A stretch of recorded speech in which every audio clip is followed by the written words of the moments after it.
Live from your breaking news leader, KKTV 11 News starts right now. Good Tuesday evening. It's good to have you along. I'm Adam Atchison. And I'm Lindsay Boche. We're continuing our coverage this evening of the sentencing of the Club Q shooter. 55 life sentences. That's what was added onto Anderson Aldrich's sentence after a day in federal court. Aldrich pleaded guilty to killing 5 people and injuring more in Club Q back in 2022, both at state and now federal level. 11 News reporter Cameron Dean was in court as this new sentence was handed down. The judge accepted a plea that included 74 hate crime and firearm charges.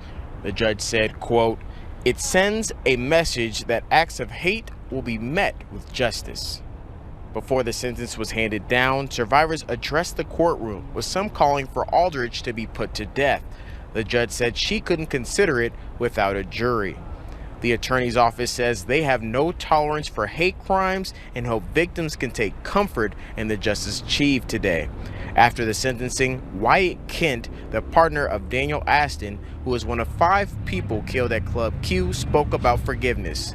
They say they hope the shooter can find peace in their life. I hope that this person can find clarity, peace, and a sense of their own life. Unfortunately, it will be behind bars, but that helps all of us move forward in a sense of closure. The federal sentence will be served on top of 2,000 years that were served at the state level to Aldrich. He will serve the sentence in state prison. In Denver, I'm Cameron Dean, KKTV 11 News. Let's turn to your weather forecast. Chief Meteorologist Brian Bledsoe is here. Noticeably cooler today. Yeah, very comfortable outside across southern Colorado after a hot day yesterday here in the southern part of the state. Temperatures outside today in the 70s and 80s. In some cases, 15 to 25 degrees cooler out there right now than we were just 24 hours ago. So I think we'll take that this time of year, absolutely. And while we didn't, see the wind completely drop off out there this afternoon, it is better than what it was yesterday, too, aside from some gusts this morning. We're seeing gusts mainly in the 20s out there presently. I think if you have plans to be out and about during the evening hours, it'll be a little on the breezy side, but temperatures are going to be very, very nice. Rain chances are pretty nil across most of southern Colorado for right now. We had a couple of wannabe showers, maybe a rumble of thunder between Denver and Colorado Springs earlier this afternoon. But again, most of us, I think, stayed dry until later on tonight. And I will show this to you on our hour-by-hour forecast model going forward between now and 10 o'clock, which will still be dry for the majority of us. But later tonight and through the wee hours of tomorrow morning, you see some of those storms getting going out on the far southeast plains, and by early morning on your Wednesday, I do think we'll start off with some showers up and down I-25 and out on the southeast plains too. And if nothing else, temperatures are obviously going to be cool, and they are going to stay cool tomorrow too. We'll talk more about that, and we're going to warm back up in just a little bit, guys. All right, Brian, we'll see you in a bit. This is new at 5:30. We now know who died in a car crash that impacted traffic Sunday morning. The El Paso County coroner tells us that 2 women died, Olga Gavula, who was 72, and 51-year-old Emily Huffman. The suspect, 39-year-old Sean Johnson, is still not listed in the El Paso County jail at this time. Police say he may still be in the hospital. They say Johnson is believed to have run a red light off of Powers and Fountain while intoxicated, killing the 2 women. We're still working to get Johnson's mugshot. Right now, police are asking for help finding a 10-year-old boy's pictures there on the top. That is 10-year-old Arthur Skiba, who went missing yesterday morning just north of downtown Colorado Springs. Police say the child was last seen near Sunflower Road and Cascade. That's right off Fillmore in North Nevada. They say he might be wearing brown cowboy boots or red tennis shoes and has a backpack. And if you spot him, you're asked to call law enforcement right away. We now know who died at the Pueblo Reservoir this weekend. The Pueblo County coroner says 40-year-old Juan Jimenez of Colorado Springs was at Lake Pueblo State Park last Saturday evening. The coroner says Jimenez drowned. His next of kin has been notified. Police are also asking for witnesses to come forward with any potential information after a deadly stabbing at a local park. 11 News alerted you first during our 10 p.m. newscast soon after the investigation began. We've stayed on top of this all day. Our crew just found these flowers, which have been placed in Remington Park, which is where police say this happened around 9 last night in a neighborhood near Peterson and North Carefree. Police say the man was stabbed after a fight of some kind, although the exact details details have not been shared. They do say it's an active investigation and they're working to get suspect information from witnesses. So if that may include you, you can call Crime Stoppers at the number coming up on your screen. You can remain anonymous. Doesn't look like it's going to generate. So 719-634-STOP is the number. A man that you're about to see is allegedly tied to a homicide case in southern Colorado. You see his picture there. Pueblo police say 20-year-old Ruben Velez was arrested on first-degree murder charges following a shooting yesterday afternoon. Officers say they found a woman dead from apparent gunshot wounds on 7th Street between Hudson and Iola. That's east of downtown, east of I-25. Police say about 2 hours later, the suspect was found in a reportedly stolen vehicle and was arrested after a short chase. The victim's name has not yet been released. We're tracking the latest this evening as right now we're working to get some new information on what started 2 brush fires in Colorado Springs. You likely saw some of the smoke because it was very visible in 2 separate areas. 11 News reporter Michelle Wells is live near Woodman Valley Chapel, near where one of those fires started. Michelle, officials say they called in reinforcements because that fire was in a neighborhood. Adam, Lindsay, take a look at the damage from this fire. Now, there are a few houses in this area near Woodman and I-25 on the west side of the city. So to ensure these homes were protected, they called this out as a 2-alarm fire. This means other departments were called to help fight this fire. Around noon today, crews got the call about heavy smoke in this area. The fire was estimated at about 2 acres and crews were able to get it contained by 12:30 this afternoon. Colorado Springs Fire Department Public Information Officer Ashley Franco says they've had a lot of experience fighting these types of fires. So we are no stranger to wildland fires here in Colorado Springs, and of course when we get these hot weathers, these hot temperatures, it's windy outside, we know that there's always the possibility for a wildland fire. Now the fire burning near Nevada and I-25 is extinguished as well, and Franco says that they noticed this fire on their way to the Woodman fire at around 12:05, but thanks to the help of a CDOT employee, they were able to get this fire extinguished by 12:36. Back to you. Yeah, good thing they got both of those fires under control very quickly. Michelle, thank you. Tonight, just over 2 months ahead of the Colorado State Fair, there's some new guidance on how to stop the spread of bird flu. Coming up at 5:30, the precautions livestock owners must do before the fair and how organizers will be protecting animals during the festivities. You're not going to want to miss this. Jeopardy.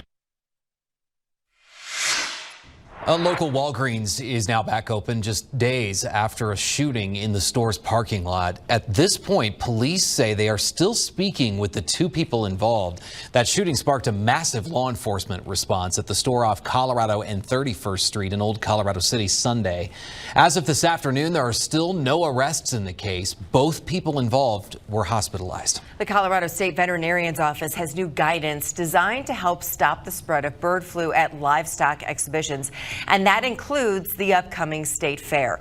Within 1 week before the show, livestock owners should be testing their cattle for the disease. And then during the event, organizers and owners should have biosecurity measures in place to limit the spread. Cattle will also be isolated for 30 days after the event. Colorado had its first confirmed case of bird flu in cows back in late April, and since then, 9 other facilities have been placed under quarantine. You have the opportunity to help fight breast cancer. The Legacy Race Battling Breast Cancer is taking place this weekend. We spoke with one cancer survivor about how much the support from her family meant to her. My children were the best. I mean, they're adults now, but my husband, everybody was great. I have a very large family here in Colorado Springs, so they were all extremely supportive. The Run Walk race kicks off this Saturday at the Norris Penrose Arena on Lower Gold Camp Road, and then it goes through Bear Creek Park. Gates open at 8 a.m. The race starts at 9:15. Kids 12 and under are free. Teens are $18. Anyone 20 and over is $22. KKTV 11 News will also be there as part of the crowd. We'll be back. Happy Take and Bake Tuesday. Live from your breaking weather leader, you're watching KKTV 11 News. wanted to kind of walk you through what's expected the remainder of tonight here in southern Colorado, because it's simply beautiful outside right now and likely going to remain that way through the course of the evening. Temperatures are comfortable. If you want to be sitting outside or on an evening walk, I think you're not going to have any problem between now and 10 o'clock. There'll be a little bit of breeze out there and temperatures will cool off a little bit, but overall about as pretty of a June evening as you're ever going to see. The thing that I do have my eye on are the big storms going on in southwest Kansas right now, and eventually some of those storms are going to try to start building back here into southeast Colorado. Folks down near Lamar, Eads, Springfield, maybe as far west as La Junta, as early as say midnight, maybe getting in on the act. And then I think those storms are going to become a little bit more expansive, especially as we head into the wee hours of tomorrow morning. This is especially true on the far southeast plains. Back here to the west, can't rule out a few showers getting going by about 3 or 4 a.m., but I think those showers will continue to blossom even as we head toward early tomorrow morning farther west along I-25. And temperatures, if nothing else, it is going to be a cool start to the morning tomorrow, and we're just not going to warm up a ton during the course of the day either. You see, we're only going to get into the lower 60s with more clouds and sun persisting through the entire day in Colorado Springs. Pueblo, you're not going to be any different either. Plenty of cloud cover around, some showers early in the morning, maybe a couple of storms starting to get going early tomorrow evening, but I don't think you make it to 70 degrees tomorrow afternoon in Pueblo. And many areas of southern Colorado will struggle to get out of the lower 70s with some 60s a little bit farther to the north. Storm chances tomorrow don't look great really anywhere, simply because we're going to be so cool. But if we're going to be a storm or two, I think it'll be down near Trinidad. Those areas of storms will continue to blossom and make their way farther east towards Springfield and Kim. Back to the west by about 9 o'clock in the evening, I think we'll cloud back up. There's some energy coming through the atmosphere, and that will try to develop a few spotty storms back to the west along I-25 later tomorrow night and during the wee hours of Thursday morning. So a little bit atypical from what we're used to seeing around here, where we see the storms during the afternoon, the overnights are clear. I think we're going to kind of, see that change a little bit. Better rain chances late tonight and early tomorrow morning, and then again by later on tomorrow night. Better chances, obviously, the farther south and east you go. So, bottom line, enjoy the cool down while it lasts. We're back into the 80s Thursday, Friday, and Saturday. Isolated storms will be possible both Thursday and Friday afternoon. I think Saturday is dry, a few storms possible on Sunday, and then just mainly dry and pretty toasty early next week, with temperatures getting back into the lower 90s. For Pueblo, Canyon City, and Woodland Park offers the best opportunity of seeing at least a chance at a storm almost every afternoon here. Sunday's probably the driest day for everybody, and a nice little break from the heat that we've been getting. Well, that goes by the wayside starting late weekend and early next week. We'll be right back.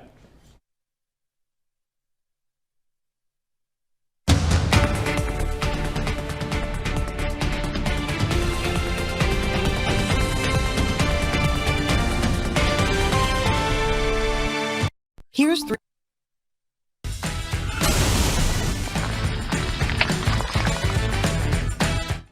The Pikes Peak International Hill Climb is this Sunday, but qualifying began with the sunrise this morning. Our 11 sports reporter Corey Roldan previews this year's race to the clouds and introduces local drivers hoping to make the cut.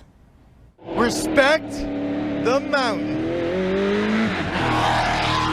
On race day, it's really the mountain that decides. The Pikes Peak International Hill Climb is one of the most dangerous races in America, but for a few Colorado kids, it's just a dream come true.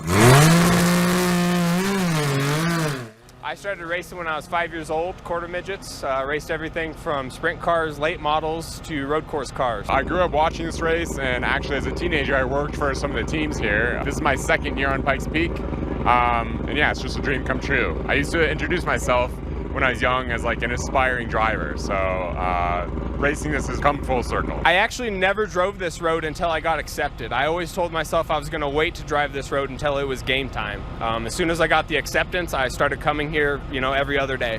And it's not just the drivers who have a passion for the race. A crew chief for most of the time, and then this is actually my first year being an owner and a car builder. I think it started about 6-7 years ago, and it was kind of quiet. So it seems like everybody needs some little cheer, and then start cheering for drivers, and then my drivers that I crewed for, and then next thing you know, why not crew for everyone else? Because everyone else is having a good time. It is really the people, the organizers, the competitors, the workers, everybody, the whole burrito of itself.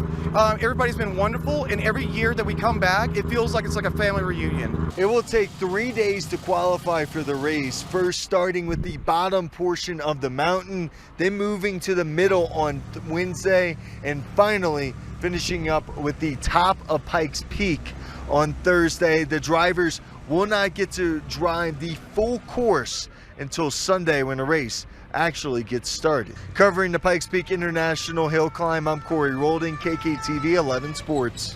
Thank you, Corey. We are also coming up on the 19th annual Pro Football Camp here in Colorado Springs, where kids from 7 to 14 years old can learn skills and much more from former or current NFL athletes. And at this year's event, there will be more pros than ever before, including some of the greats who got their start right here in Southern Colorado. Nowhere in Southern Colorado are you going to be able to get with pros. We've got 19 NFL players this year. To be able to get with 19 former and current pros and just learn. Pay it forward back to the community that helped raise me, that I grew up in. It means the world to me. So I just take this opportunity to reconnect to my hometown and really pour into the youth here. And there are various other opportunities to see the pros, including that meet and greet coming up this Sunday. Information on all the week's events and how you can register for camp are all available on our website. Guys? Okay, Jess. And 11 News is your breaking news leader. We're staying on top of the sentencing of the Club Q shooter today at the federal level. Tonight on 11 News at 10, more reaction from survivors and officials, including whether they believe several dozen life sentences is enough for the shooter. Plus. Tonight, I am hearing from people who live right here near Remington Park, where one man was killed during a fight. I'm Grace Kramer, where that investigation stands and what some neighbors say they saw last night. We'll have those breaking news headlines too at KKTV.com and send out push alerts through our app if anything does develop. In the meantime, back here at 10.